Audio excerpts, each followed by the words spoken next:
ओम शांति। आज 10 फरवरी 2025 के बाबा के अनमोल मधुर महावाक्य सुनेंगे। आज की मुरली में बाबा कहे, रावण ने तुम बच्चों को श्रापित कर दिया और बाप आकर के आशीर्वाद करते हैं। लेकिन ये श्रापित कैसे हुए, आशीर्वाद कैसे मिलेगा? तो बाबा कहे, जितना तुम बाप की श्रेष्ठ मत पर चलते रहेंगे उतना स्वयं पर आशीर्वाद बरसाते हैं, और जितना रावण की मत पर चलते रहेंगे उतना ही अपने आप को श्रापित करते जाएंगे। बाबा कहे, जब रावण का श्राप मिलता है तो सभी बहुत दुखी हो जाते हैं और बाप वर्षा देते हैं। बाबा कहे, ये दुनिया नहीं जानती है कि श्राप कौन देता है, वर्षा कौन देता है। बाप ने भारतवासी को इतना सुख, स्वर्ग का वर्षा दिया, मालिक बनाया, पूज्य बनाया, लेकिन श्रापित होने से ही पुजारी दुखी हो जाते हैं। तो सुनते हैं आज के बाबा के अनमोल मधुर महावाक्य। ओम शांति। मीठे बच्चे, तुम्हें बाप द्वारा जो अद्वैत मत मिल रही है उस मत पर चलकर कलयुगी मनुष्य को सतयुगी देवता बनाने का श्रेष्ठ कर्तव्य करना है। आज की मुरली से प्रश्न है, सभी मनुष्य मात्र दुखी क्यों बने हैं? उसका मूल कारण क्या है? उत्तर, रावण ने सभी को श्रापित कर दिया है, इसलिए सभी दुखी बने हैं। बाप वर्षा देता, रावण श्राप देता है। यह भी दुनिया नहीं जानती। बाप ने वर्षा दिया तब तो भारतवासी इतने सुखी, स्वर्ग के मालिक बने, पूज्य बने। श्रापित होने से पुजारी बन जाते हैं। ओम शांति। बच्चे यहाँ मधुबन में आते हैं बाप दादा के पास। हॉल में जब आते हो, देखते हो पहले बहन भाई बैठे हैं, फिर पीछे देखते हो बाप दादा आया हुआ है, तो बाप की याद आती है। हॉल में आते ही बाबा की याद आती है। तुम हो प्रजापिता ब्रह्मा के बच्चे, ब्राह्मण और ब्राह्मणियां।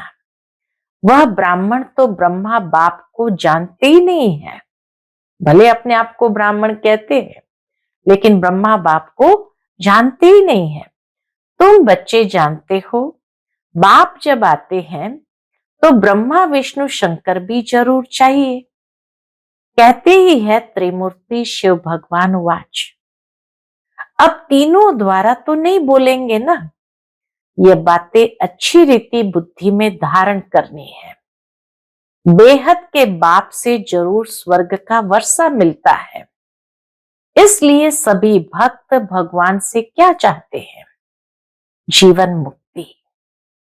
अभी है जीवन बंद, सभी बाप को याद करते हैं कि आकर इस बंधन से मुक्त करो।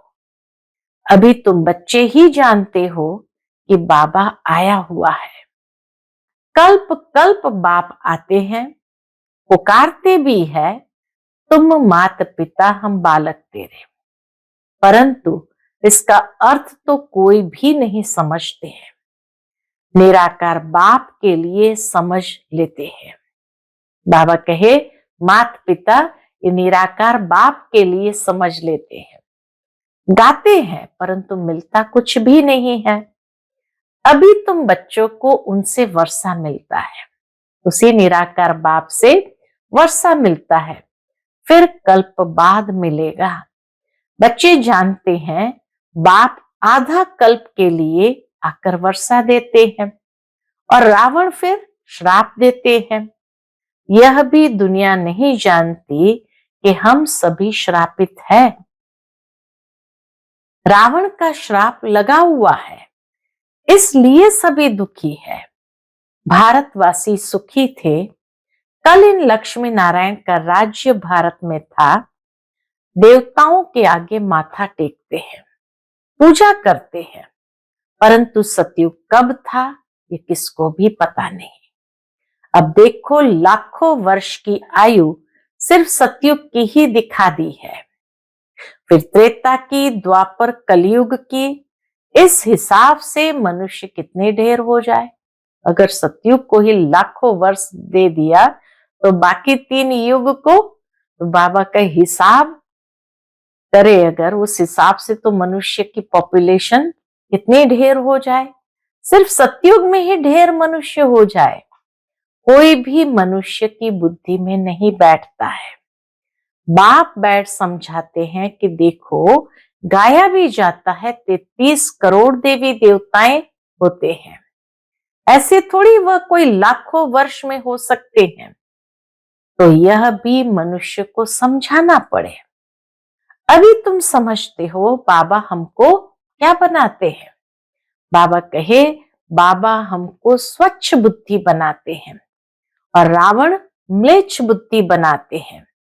मुख्य बात तो यह है, सतयुग में है पवित्र, यहाँ है अपवित्र। यह भी किसको पता नहीं है कि राम राज्य कब से कब तक, रावण राज्य कब से कब तक होता है। समझते हैं यहाँ ही राम राज्य भी है, रावण राज्य भी है। अनेक मत मतांतर है ना, जितने हैं मनुष्य उतनी है मतें। अभी यहां तुम बच्चों को एक अद्वैत मत मिलती है जो बाप ही देते हैं। तुम अभी ब्रह्मा द्वारा देवता बन रहे हो, ब्रह्मा द्वारा ब्राह्मण बने और ब्राह्मण सो देवता बन रहे हो। देवताओं की महिमा गाई जाती है, सर्वगुण संपन्न, 16 कला संपूर्ण है, तो वह भी मनुष्य, मनुष्य की महिमा गाते हैं। क्यों? बाबा कहे है तो वह भी मनुष्य, मनुष्य की महिमा गाते हैं। क्यों? जरूर फर्क होगा ना। अभी तुम बच्चे भी नंबरवार पुरुषार्थ अनुसार मनुष्य को देवता बनाने का कर्तव्य सीखते हो। कलयुगी मनुष्य को तुम सतयुगी देवता बनाते हो, अर्थात शांति धाम, ब्रह्मांड का और विश्व का मालिक बनाते हो। यह तो शांति धाम नहीं है ना, यहां तो कर्म जरूर करना पड़े। वह है स्वीट साइलेंस होम। अभी तुम समझते हो हम आत्माएं स्वीट होम ब्रह्मांड के मालिक है, वहां दुख सुख से न्यारे रहते हैं। फिर सतयुग में विश्व के मालिक बनते हैं। अभी तुम बच्चे लायक बन रहे हो, एम ऑब्जेक्ट एक्यूरेट सामने खड़ी है। तुम बच्चे हो योग बल वाले, वह है बाहुबल वाले। तुम भी हो युद्ध के मैदान पर, परंतु तुम हो डबल अहिंसक। वह है हिंसक, हिंसा काम कटारी को कहा जाता है। सन्यासी भी समझते हैं कि हिंसा है, इसलिए पवित्र बनते हैं। परंतु तुम्हारे सिवाय बाप के साथ प्रीत कोई की है नहीं। आशिक माशुक के प्रीत होती है ना, बाबा कहे आशिक माशुक की प्रीत होती है ना। वह आशिक माशुक तो एक जन्म के गाए जाते हैं। तुम सभी हो मुझ माशुक के आशिक। भक्ति मार्ग में मुझ एक माशुक को याद करते आए हो। अब मैं कहता हूं कि अंतिम जन्म सिर्फ पवित्र बनो और यथार्थ रीति याद करो, तो फिर याद करने से ही तुम छूट जाएंगे। सतयुग में याद करने की दरकार ही नहीं रहती। दुख में सिमरण सब करते हैं, यह है नरक। इनको स्वर्ग तो नहीं कहेंगे ना। बड़े आदमी जो धनवान होते हैं वह समझते हैं हमारे लिए तो यहाँ ही स्वर्ग है, विमान आदि सब कुछ वैभव है। वो समझते हैं हमारे लिए सारे वैभव है। इतना अंधश्रद्धा में रहते हैं। गाते भी है तुम मात पिता हम बालक तेरे, परंतु समझते कुछ नहीं। कौन से सुख घनेरे मिले यह कोई भी नहीं जानते हैं। बोलती तो आत्मा है ना, तुम आत्माएं समझती हो हमको सुख घनेरे मिलने हैं। उसका नाम ही है स्वर्ग, सुख धाम। स्वर्ग सभी को बहुत मीठा भी लगता है। तुम अभी जानते हो स्वर्ग में हीरे जवाहर के कितने महल थे। भक्ति मार्ग में भी कितना अनगिनत धन था। जो सोमनाथ का मंदिर बनाया, एक एक चित्र लाखों की कीमत वाले थे, वह सब कहां चले गए? कितना लूट कर ले गए। मुसलमानों ने जाए मस्जिद आदि में लगाया, इतना अथाह धन था। अभी तुम बच्चों की बुद्धि में है, हम बाप द्वारा फिर से स्वर्ग का मालिक बनते हैं। हमारे महल सोने के होंगे, दरवाजों पर भी जड़ित लगी हुई होगी। जैनियों के मंदिर भी ऐसे बने हुए होते हैं। अब हीरे आदि तो नहीं है ना जो पहले थे। अभी तुम जानते हो हम बाप से स्वर्ग का वर्षा ले रहे हैं। शिव बाबा आते भी भारत में ही है। भारत को ही शिव भगवान से स्वर्ग का वर्षा मिलता है।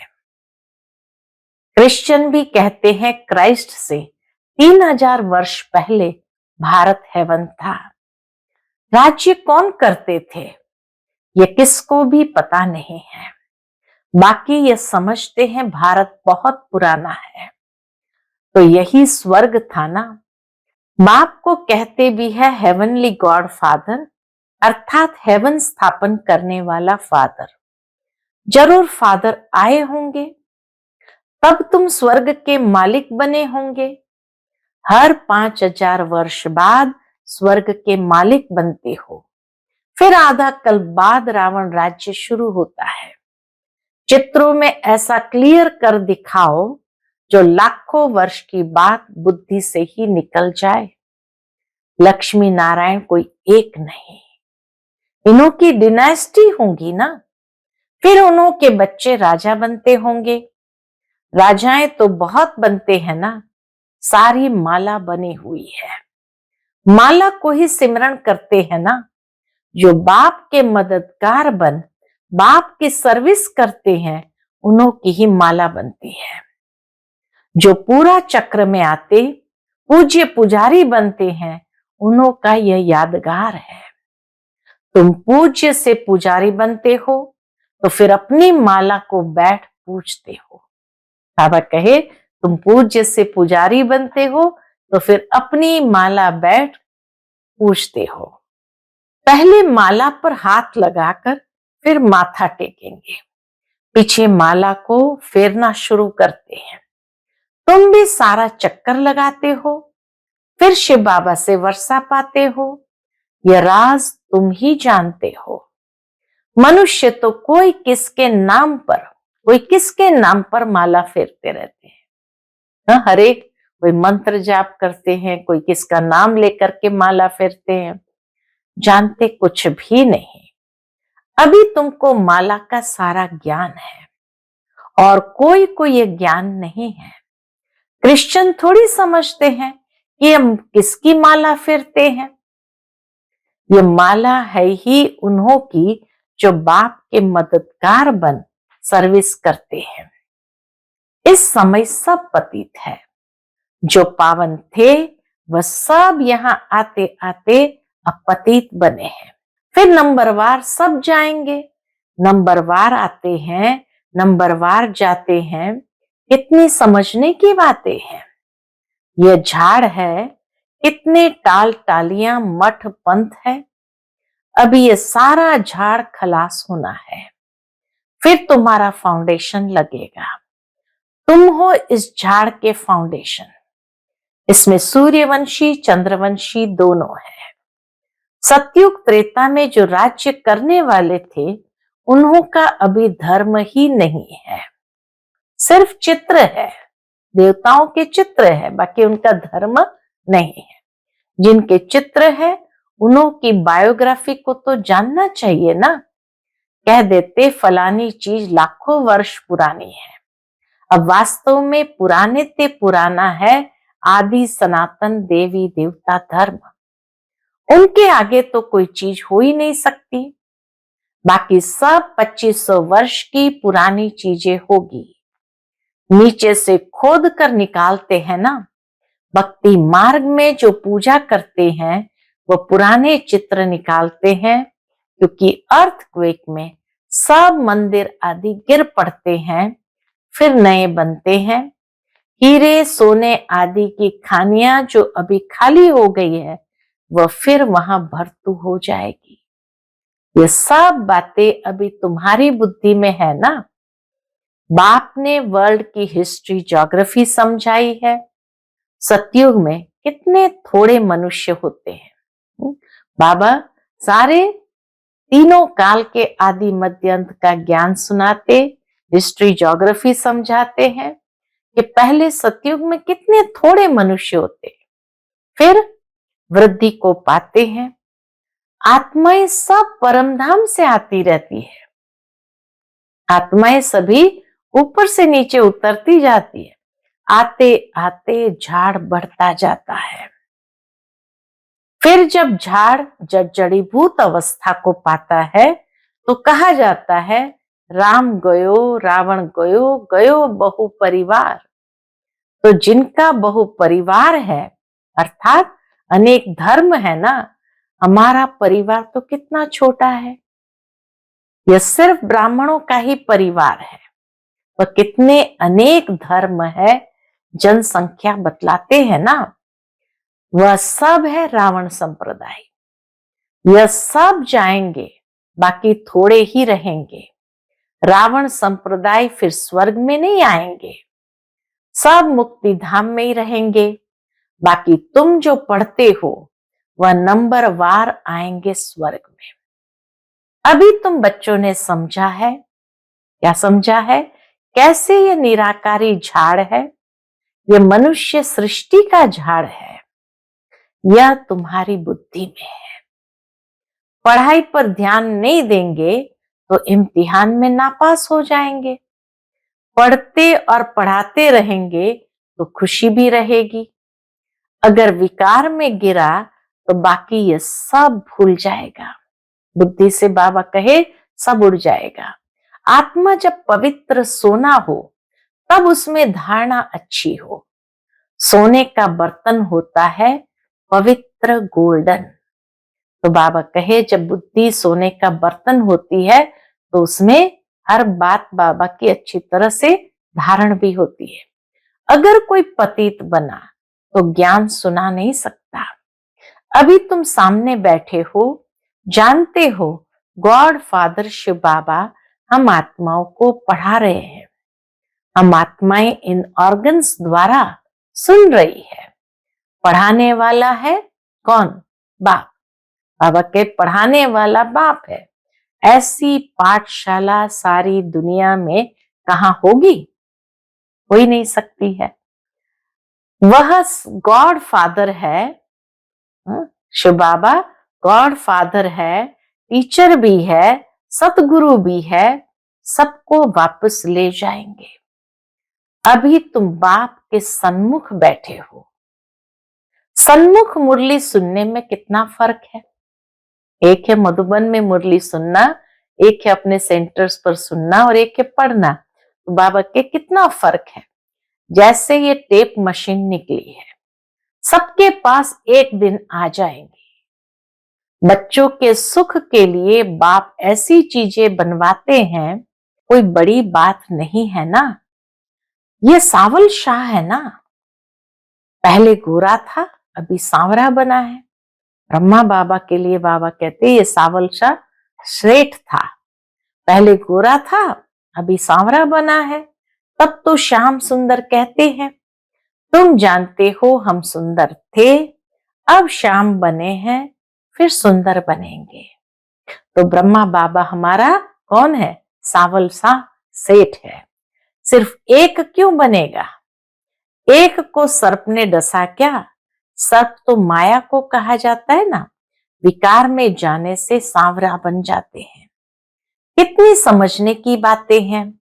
बेहद का बाप कहते हैं गृहस्थ व्यवहार में रहते ये अंतिम जन्म फॉर माई सेक यानी मेरे सदके पवित्र बनो।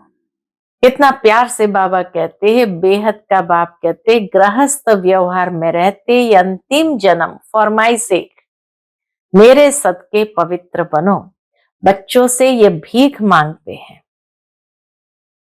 अच्छा नहीं लगता है कि बच्चों से बाबा ये भीख मांगते हैं कि अंतिम जन्म पवित्र बनो, कमल फूल समान पवित्र बनो और मुझे याद करो, तो ये जन्म भी पवित्र बनेंगे और याद में रहने से पास्ट के विकर्म भी विनाश होंगे। बाबा हम बच्चों से भीख मांगते हैं, बच्चे मेरे सदके इस अंतिम जन्म पवित्र बनो और मुझे याद करो, पवित्र बनो, योगी बनो, तो पास्ट के विकर्म सब विनाश होंगे। यह है योग अग्नि, जिससे जन्म जन्मांतर के पाप दग्ध होते हैं। सतो प्रधान से सतो रजो तमो में आते हैं, तो कला कम हो जाती है, खाद बढ़ती जाती है। अब बाप कहते हैं सिर्फ माँ में कम याद करो, बाकी पानी की नदियों में स्नान करने से थोड़ी पावन बनेंगे। पानी भी तत्व है ना, 5 तत्व कहे जाते हैं। ये नदियां कैसे पतित पावनी हो सकती है? नदियां तो सागर से निकलती है, पहले तो सागर पतित पावन होना चाहिए ना। अच्छा, मीठे मीठे सिकिलते बच्चों प्रति माता पिता बाप दादा का याद प्यार और गुड मॉर्निंग। रूहानी बाप की रूहानी बच्चों को नमस्ते। हम सब रूहानी बच्चों की रूहानी माता पिता बाप दादा को याद प्यार, गुड मॉर्निंग और नमस्ते नमस्ते। शुक्रिया बाबा, शुक्रिया। आज की मुरली से धारणा के लिए मुख्य सार है। पहली पॉइंट, विजय माला में आने के लिए बाप का मददगार बन सर्विस करनी है। एक माशूक के साथ सच्ची प्रीत रखनी है, एक को ही याद करना है। दूसरी पॉइंट, अपनी एक्यूरेट एम ऑब्जेक्ट को सामने रख पूरा पुरुषार्थ करना है। डबल अहिंसक बन मनुष्य को देवता बनाने का श्रेष्ठ कर्तव्य करते रहना है। आज का बाप दादा का मधुर वरदान हम बच्चों के प्रति है, विजयपन के नशे द्वारा सदा हर्षित रहने वाले सर्व आकर्षणों से मुक्त भव। विजयपन के नशे द्वारा सदा हर्षित रहने वाले सर्व आकर्षणों से मुक्त भव। विजयी रत्नों का यादगार बाप के गले का हार आज तक पूजा जाता है, तो सदा यही नशा रहे कि हम बाबा के गले का हार विजयी रत्न है। हम विश्व के मालिक के बालक हैं, हमें जो मिला वह किसी को भी मिल नहीं सकता। यह नशा और खुशी स्थायी रहे तो किसी भी प्रकार की आकर्षण से परे रहेंगे। जो सदा विजयी है वो सदा हर्षित है, एक बाप की याद के ही आकर्षण में आकर्षित है। आज का स्लोगन है, एक के अंत में खो जाना अर्थात एकांतवासी बनना। एक के अंत में खो जाना अर्थात एकांतवासी बनना। आज का अव्यक्त इशारा, एकांत प्रिय बनो, एकता और एकाग्रता को अपनाओ। अभी सब मिलकर एक दो की हिम्मत बढ़ा के ये संकल्प करो कि अब समय को समीप लाना ही है, आत्माओं को मुक्ति दिलानी ही है। लेकिन यह तब होगा जब सोचने को स्मृति स्वरूप में लाएंगे। जहां एकता और दृढ़ता है वहां असंभव भी संभव हो जाता है। अच्छा, ओम शांति।